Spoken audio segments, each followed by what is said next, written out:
Good evening everyone, welcome back to the channel. कैसे हैं आप सभी? होपफुली सभी लोग बहुत अच्छे होंगे, बिल्कुल ठीक ठाक से होंगे। पर आज मैं थोड़ा ठीक नहीं हूँ। मेरी कमर में बहुत ज़्यादा पेन है। हालांकि मेरी कमर में ना कभी भी कोई प्रॉब्लम ऐसे नहीं रहती है जैसे जनरली लोगों को बैक पेन का इशू रहता है ना। मुझे टचवुड नहीं रहता है। टचवुड क्या करूँ, इतना मुझे पिछले 7 दिनों से इतना ज़्यादा पेन हो रहा है। जब से मैंने वो बाथरूम वगैरह साफ़ किया उस दिन मुझे बैक पेन हुआ और उसके बाद से एकदम कंटिन्यू कर रहा है वो पेन। और अभी तो बहुत ज़्यादा हो रहा है पूरा, मतलब ये लोअर पोर्शन बैक का ना बहुत ज़्यादा पेन हो रहा है। आज कुछ ज़्यादा ही हो रहा है। जैसे तैसे करके मैंने आज व्लॉग अपलोड किया है। कल भी नहीं मैंने व्लॉग डाला था तो आज डालना था। आप लोग वेट करते रहते हैं, फिर कमेंट्स भी आते हैं मेरे पास।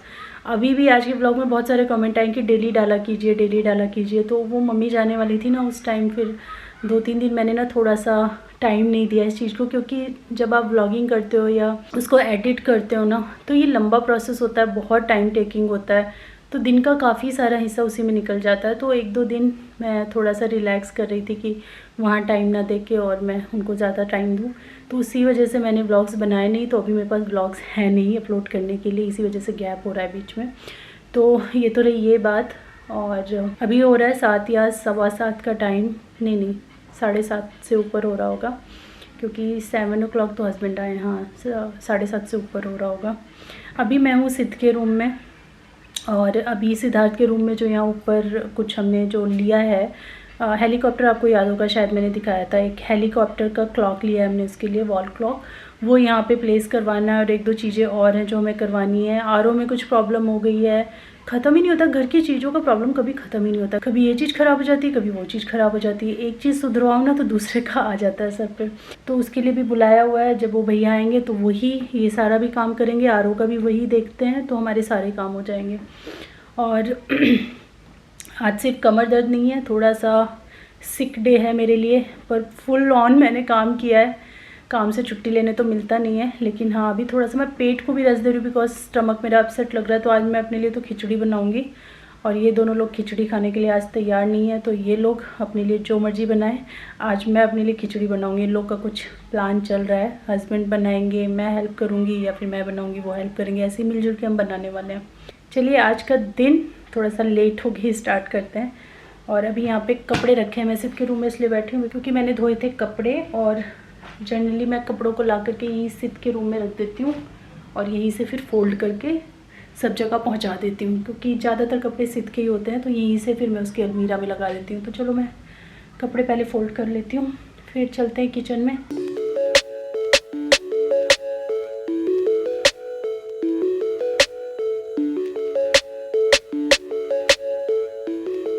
तो ये देखो इसको हम खाना दिखा रहे हैं। देखना अभी ये इसको लग रहा है कि खाना अंदर। ये देखो सीरियसली, ये भगवान देखो उसका मुंह देखो प्लीज, है ना? इसको दिख रहा है कि ये खाना है। अब जब इधर घुमाओ, यहाँ पे लगा हो तो उसको देखो। अरे नहीं उस खाने के पीछे। ओह ये तो लग रहा है रिमोट कंट्रोल है। सीरियसली, ये इसको मैं देखती हूँ, ये फॉलो करती है। ये देखो इसको खाना वहीं से दिख रहा है, इसको खाना दिख रहा है, इसको पता है कि ये खाना है। थोड़ा ये देखो जहाँ जा रहे हैं वहीं जा रही है। नहीं भी कटेगा तो कोई प्रॉब्लम नहीं है, दिखेगा तो है नहीं से कस देना खाली। ओह माय गॉड, सीरियसली ऐसा होता है? हाँ। ऐसा नहीं, ऐसा रिस्पांस मैंने कभी नहीं देखा फिश के साथ में। इतने दिन से फिश है, देख लो चेस कर रही है एकदम। उसको खाना दिखता है ना। मेरे को चाहिए थे 2। ओह माय गॉड, सीरियसली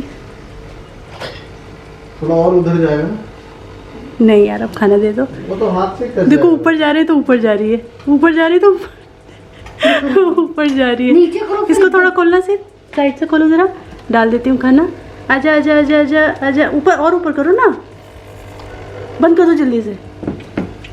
खा लो और को कोई मतलब ही नहीं है।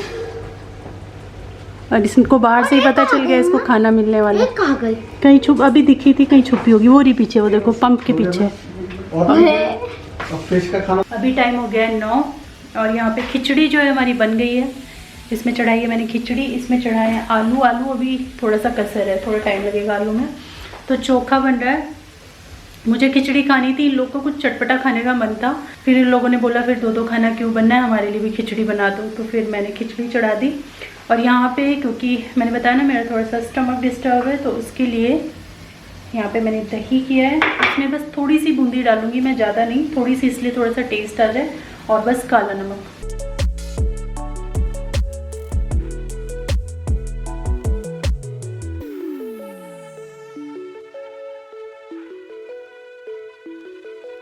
यहाँ पे सारा मेरा अचार का कलेक्शन। यहाँ मैं बादाम रखती हूँ ऊपर ना, नहीं तो मैं भूल जाती हूँ। ऑलरेडी मैं भिगो चुकी हूँ अभी तो। और ये है वो गाजर का अचार जो बनाया था हमने, हस्बैंड को बहुत ज़्यादा पसंद आया, बहुत खाया उन्होंने, यहाँ तक था इतना उन्होंने ख़त्म कर दिया। और ये जो हमने आंवला बनाया था, एक यहाँ एक यहाँ, एक आंवला जो है वो यहाँ भी है। ये रहा, ये ख़त्म होने वाला है। ये पहले का था, ये बाद का था। तो मैं डेली इनको धूप दिखाती हूँ ना, तो यही मुझे सही लगता है ताकि मैं भूल ना जाऊँ। तो यहीं रख लेती हूँ धूप दिखा के, फिर वापस यहाँ रख देती हूँ। और अब मैं जा रही हूँ तड़का लगाने के लिए। लहसुन मैंने छील के रखा है। आज मैं लगाऊंगी घी का तड़का इसके अंदर।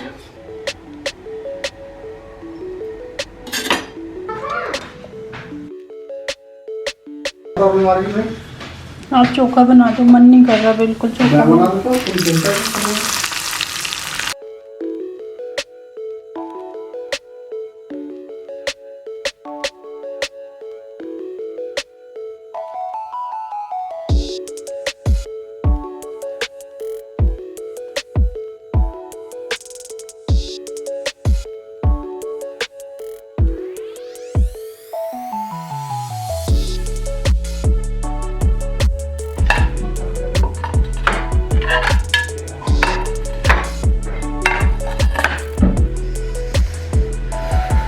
बहुत ज़्यादा वो भर गया, जहाज़ भर गया। क्या बन रहा है? आलू का चोखा, प्याज डाल के। खिचड़ी भी हो गई और दही ले जाती हूँ मैं वहाँ पर टेबल पे ना, डाला हुआ है। ये लेफ़्ट ओवर, हाँ डाला है। ये लेफ़्ट ओवर खीर है जो कि अब बहुत अच्छी लगेगी। बासी खीर बहुत अच्छी लगती है। ये सुबह मैंने बनाए थे, कच्चे केले की ऐसे भाजा टाइप का भाजी। और ये है पहाड़ पापड़ का। कहने को तो खिचड़ी है लेकिन कितना कुछ बनाना पड़ गया। मतलब ये दोनों तो नहीं बनाया, पर पापड़ है, दही है, उधर आलू उबाल करके चोखा बन रहा है। और इसके साथ में खाएंगे आम का अचार।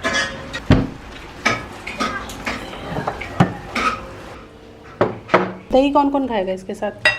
दही मैं अभी खा लूंगा, सोच रहा हूँ। वैसे तो मैं एलर्जिक हूँ लेकिन खा लूंगा। ये भरता दे दो इसको। मैं खाऊंगा। लो बेटा।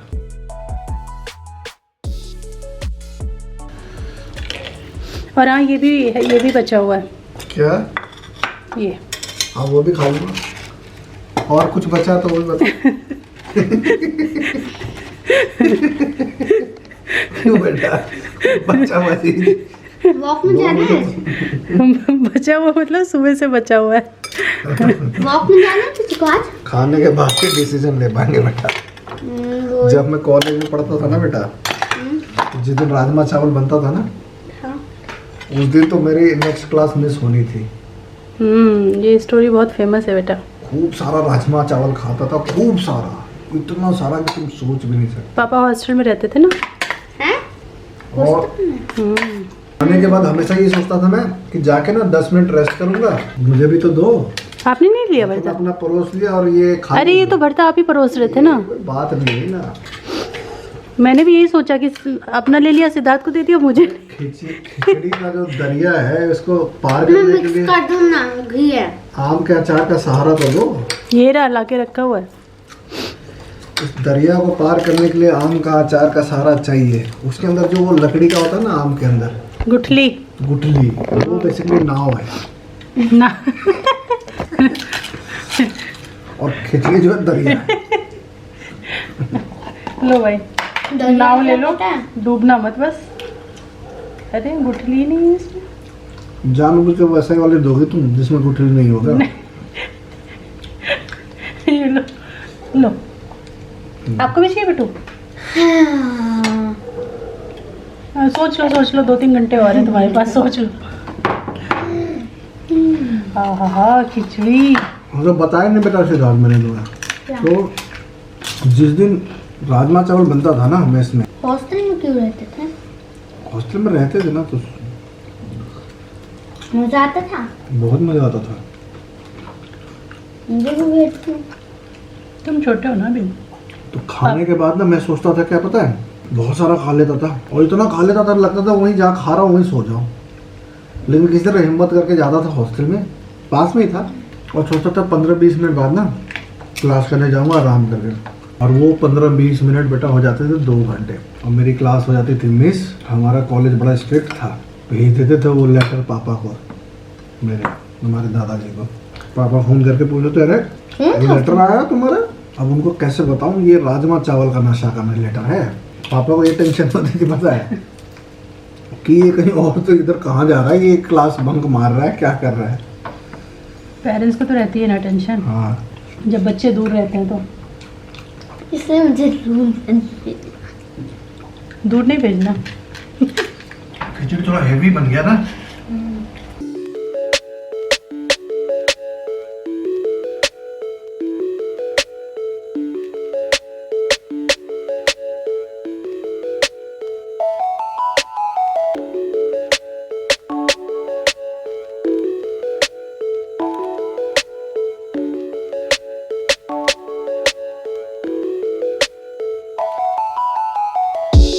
कल सिद्धार्थ को क्या गिफ्ट मिला?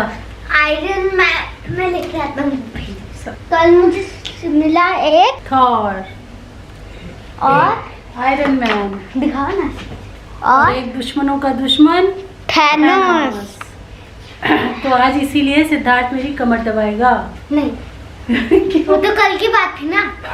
कमर तो दबानी पड़ेगी क्योंकि मम्मा के कमर में बहुत ज़्यादा पेन हो रहा है। बहुत ही कॉमन टॉय है। सब में रेडी है कि अच्छा जो जैसा है वैसा ही कलर का। इसमें कौन सा कलर है? इसमें ब्लू होगा। ये देखो इसका फेस भी एकदम वैसा ही है जैसा थॉर का है, बिल्कुल वैसा। और ये थैनोस। बहुत दर्द हो रहा है भाई। अच्छा दर्द हो रहा है? कमर में सिकाई करूँ क्या? करो। सिकाई करूँ? मैं आयरन मैन। हाँ करो, अच्छा रहेगा ना। उड़ो उड़ो अब पास तो कर दो। मेरी कमर दबाने का पुण्य कौन लेगा? तो हम हंस रहे हैं ये कुर्सियां देख के, देखो कैसी पड़ी हैं। ये मेरी वाली, ये और ये खिचड़ी का नशा है। खिचड़ी का नशा है कि हम कुर्सियां भी सीधी नहीं कर पाए। और यहाँ देखो सब लोग एकदम फंस रहे हैं। मैं भी ऐसे ही, मैं यही वाली कहानी सुनाता था, राजमा चावल वाली। मैं यहाँ से देख के मेरे को अभी एकदम से ध्यान आया और ऐसा लग रहा है ना बेचारी जैसे बुला रही हूँ, अरे हमें कोई ठीक से सेट कर दो, जाओ भाई ठीक से कोई जन सेट कर दो। ये देखो सो गया, सो गया, ये तो सो गया, ये तो काम सुनते ही सो गया। ये आप भी करो, आप भी खराटे मारने स्टार्ट करो। आज भर रहने दो नशा ना कल से उसको करना सही। चल दूध पियो और ब्रश करो। मैं सो रहा हूँ। दूध पियो, ब्रश करो और सो जाओ। चलो फटाफट करो, सुबह जल्दी उठने के लिए, शाम को जल्दी सोना है। पर हम तो रात को सोते हैं। मतलब रात को जल्दी सोना है।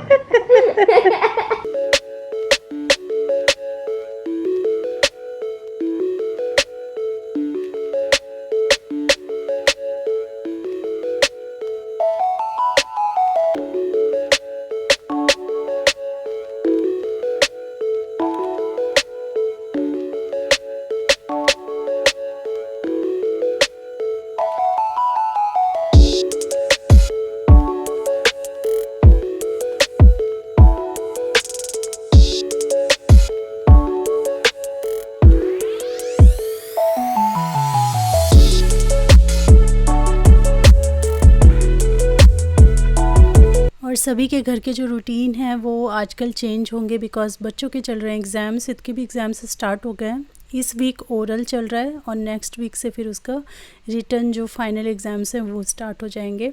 इस टाइम जो है बच्चों के ऊपर भी थोड़ा प्रेशर रहता है और पेरेंट्स के ऊपर भी प्रेशर रहता है कैसे उनको पढ़ाना लिखाना है। वैसे सिद्धार्थ के स्कूल में बहुत अच्छी रिवीजन वगैरह करवाते हैं तो बहुत ज़्यादा स्ट्रेसफुल नहीं रहता है लास्ट में, बट फिर भी थोड़ा बहुत तो करवाना ही पड़ता है। तो एक चाय के साथ मैंने अपनी दिन की शुरुआत की। दिन तो काफ़ी पहले ही स्टार्ट हो गया था, इस टाइम 9:30 का टाइम होगा, हस्बैंड ऑफिस जा चुके हैं। उसके बाद से फिर मैंने वीडियो स्टार्ट की है और अब मेरे काम शुरू होते हैं घर को लेकर के, सिद्धार्थ को लेकर के, और जो मेरे अपने काम हैं वो सारे अब मैं शुरू करती हूँ। चाय पहले पी के थोड़ा सा एनर्जी गेन किया और उसके बाद सबसे पहला काम वॉशिंग मशीन लगाने का, क्योंकि मशीन के कपड़े 1 घंटा लेते हैं धुलने में, धुल जाते हैं तो फिर धूप में डाल दो तो सही रहता है। और डिश वॉशर आज मैंने मॉर्निंग में ही लगा दिया था, जैसे कि कल आपने देखा कि कल बिल्कुल एनर्जी नहीं रही खिचड़ी खा के, और थोड़ा मुझे बैक पेन भी था, तो इस वजह से बर्तन वगैरह छूट गए थे, जो मैंने सुबह उठ के सबसे पहले बर्तन लगा दिए थे जो भी डिश वॉशर में डालने वाले थे। जब तक लंच बॉक्स वगैरह बनाया, ऑफ़िस की तैयारी करी, तब तक वो बर्तन भी धुल के रेडी हो गए। और जो डिश वॉशर में नहीं डाल सकती थी, बड़े बर्तन थे, वो सारे मैंने यहाँ पे हाथ से वॉश कर दिए। तो किचन का काम सिमट चुका है और आज मैं आपको दिखाऊंगी कि मैं अपना जो गैस स्टोव है इसको कैसे क्लीन करती हूँ। तो डेली की जो क्लीनिंग होती है वो तो वैसी होती है, स्प्रे डाल करके और अच्छी तरीके से वाइप करना। ये तो हम डेली दिन में 2 बार 3 बार, जितनी बार गैस गंदी होती है उतनी बार करते हैं, जितनी बार कुकिंग करते हैं। लेकिन आज मैं थोड़ा सा इसको और एक्स्ट्रा क्लीन करने वाली हूँ।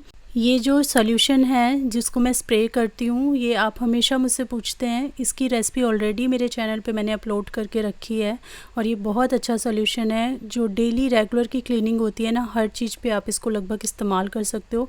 और किचन के लिए तो एकदम बेस्ट है, किचन की टाइल्स के लिए, प्लेटफॉर्म के लिए, कुक टॉप के लिए, सारी गंदगी को अच्छे से ये फुला देता है और बहुत बढ़िया से क्लीनिंग हो जाती है। और ये जो ब्रशेस है ना, स्टील का, ब्रास का और प्लास्टिक का, 3 का सेट आया था। ये मैंने काफ़ी पहले लिया था। ये बहुत ही यूज़फुल है। मेनली जो ये गैस बर्नर के नीचे आप देखेंगे ना, यहाँ पे कॉर्नर पे बहुत सारी गंदगी इकट्ठी हो जाती है, जो रेगुलर जो हम कपड़ा मारते हैं उससे नहीं जाती है। इसके लिए ब्रश का इस्तेमाल करना होता है। लेकिन एक बात मैं बताऊं, प्लास्टिक की ब्रश अगर आप यूज़ करो ना तो उससे भी अच्छे से साफ़ नहीं होता है। मेटल की ब्रश अगर आप यूज़ करो तो उससे ये बहुत डीपली क्लीन हो जाता है। तो मेटल की ब्रश मैं यूज़ करती हूँ, लाइक ऐसे स्टबन जो कॉर्नर्स होते हैं जहाँ पे बहुत गंदगी जमती है वहाँ के लिए। तो गैस देखिए एकदम चमाचम हो गई है। तो यहाँ की तो मैंने जैसे रेगुलर क्लीनिंग करते हैं यही की है। बीच बीच में कभी कभार जो ये ऊपर की अटैचमेंट्स हैं ये गंदी हो जाती हैं तो इनको भी मैं क्लीन कर देती हूँ, बट आज वो मैं नहीं कर रही हूँ क्योंकि आज मैं ये नॉब्स क्लीन करने जा रही हूँ। और इनकी क्लीनिंग कैसे करते हैं वही मैं आपको बताऊँगी। बहुत ईज़िली फटाफट क्लीन हो जाते हैं। आप देख रहे हैं इनके अंदर कितनी गंदगी जम जाती है। मंथली आप इसको क्लीन कर लेंगे ना तो चल जाएगा, हर वीक या फिर एवरीडे क्लीन करने की ज़रूरत नहीं है। तो मैं भी इनको मंथली ही क्लीन करती हूँ। और इसके लिए मैं एक यहाँ पे पेस्ट जैसा बनाती हूँ जिसके अंदर मैं डालती हूँ बेकिंग सोडा। यहाँ पर 1 से 1.5 चम्मच बेकिंग सोडा है, जिसके अंदर 1 छोटा चम्मच मैंने विनेगर का डाला है। विनेगर नहीं है तो आप लेमन जूस का भी इस्तेमाल कर सकते हैं।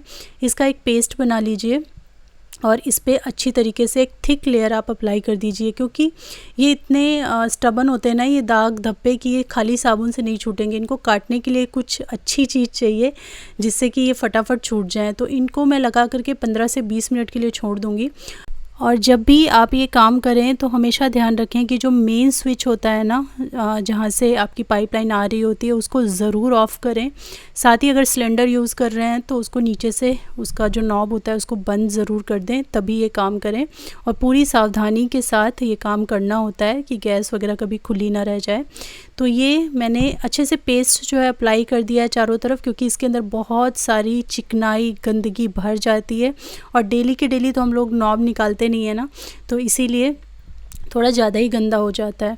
और इसके जो नॉब्स निकले हैं वैसे तो ये साफ़ सुथरे दिख रहे हैं क्योंकि हम डेली इस पे कपड़ा मारते हैं, लेकिन देखिए आप इसको भिगो के जैसे ही छोड़ेंगे ना 10-15 मिनट बाद जो छुपी हुई गंदगी है वो आपको दिखने लगेगी, जो कि मैं आपको आगे दिखाऊंगी। इसको मैंने थोड़ा सा पानी और थोड़ा सा लिक्विड डाल करके भिगो दिया है। और जिस कटोरी में मैंने भिगोया उसके अंदर थोड़ा सोडा और विनेगर वो भी बचा हुआ था। तो मेनली सोडा है, विनेगर है, थोड़ा सा लिक्विड है और पानी, ये डाल के मैंने 15 से 20 मिनट के लिए दोनों को भिगो दिया है। मीनवाइल मैं अपने किचन के छोटे मोटे और काम निपटा रही हूँ। जब तक ये सारी चीज़ें भीगेंगी तब तक 2-4-5 काम तो किचन के हो ही जाएंगे, जो कि कभी ख़त्म नहीं होते हैं। कुछ ना कुछ ऑर्गेनाइजिंग क्लीनिंग लगा ही रहता है। तो देखिए 15 मिनट बाद अब ये मैंने मेटल की ब्रश ली है, क्योंकि यहाँ के जो दाग धब्बे या चिकनाई होती है ना वो बिल्कुल भी क्लीन नहीं होती है प्लास्टिक वाले से, तो मैं मेटल ही इसमें इस्तेमाल करती हूँ। ये जो ब्रश है ना, इसका डिज़ाइन ऐसा है कि जो आपको एकदम गहराई में गंदगी दिखती है ना, उसको भी ये खींच करके निकाल देता है।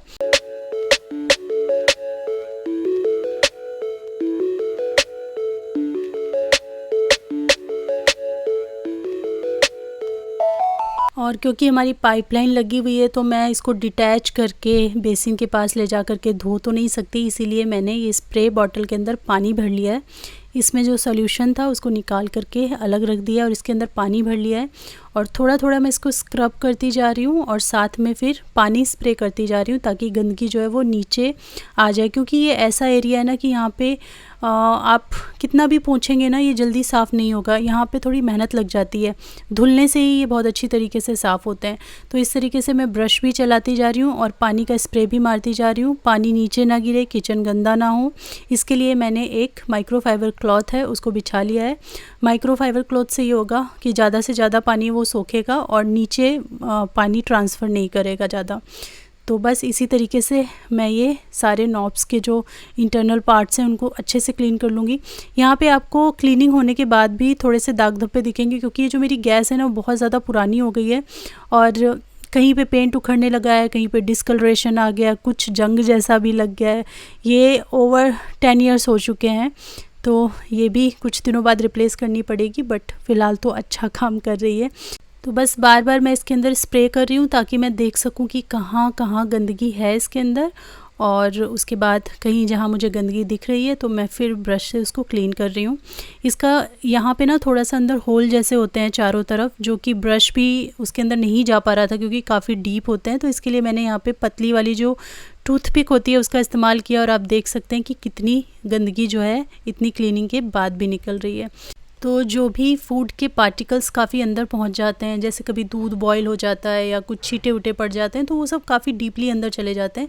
तो वो आप इस तरीके से टूथपिक से निकाल सकते हैं। बहुत केयरफुल रहिएगा, गैस वगैरह का काम है तो ऊपर से स्विच ऑफ करना बिल्कुल मत भूलिएगा, ये मैं बार बार बोल रही हूँ।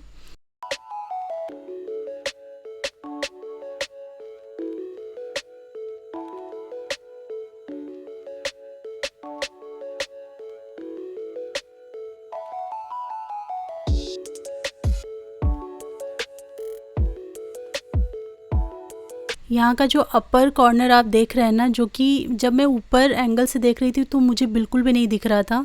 कैमरा जो है काफ़ी नीचे एंगल पे लगा हुआ है तो इसमें वो विजिबल था, इसमें साफ साफ दिख रहा था, लेकिन जो भी ये गंदगी कॉर्नर्स पे थी ये मुझे ऊपर से नहीं दिख रही थी।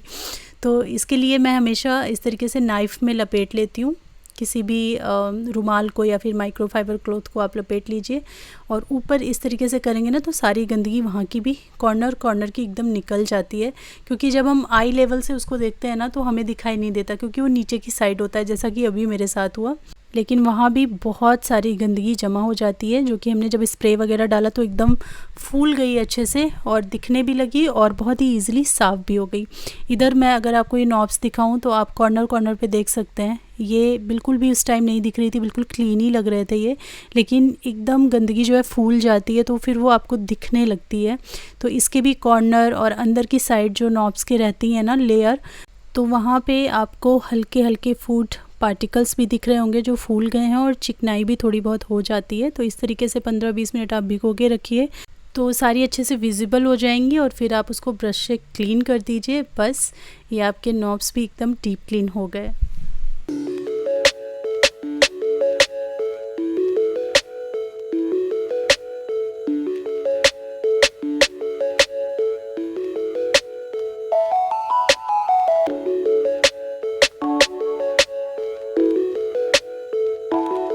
तो ये नॉब्स भी अच्छे से साफ़ हो गए हैं और इनको हम अच्छी तरीके से देख करके, इसमें एक कट होता है, लाइक पूरा सर्कल नहीं होता है, जो कट होता है उसको कट को बिठा करके हम इसके अंदर प्लेस कर देंगे। बहुत ही इजीली ये हो जाते हैं, कोई दिक्कत नहीं होती है। और बस गैस स्टोव जो है हमारा एकदम अच्छे से क्लीन हो गया है। आशा करती हूँ कि ये वीडियो आपको यूज़फुल लगी होगी। अगर यूज़फुल लगी है तो वीडियो को लाइक ज़रूर कीजिएगा, शेयर ज़रूर कीजिएगा और चैनल को सब्सक्राइब करना बिल्कुल मत भूलिएगा। मैं मिलती हूँ आपसे अपनी नेक्स्ट वीडियो में, तब तक के लिए thanks for watching, take care, bye bye.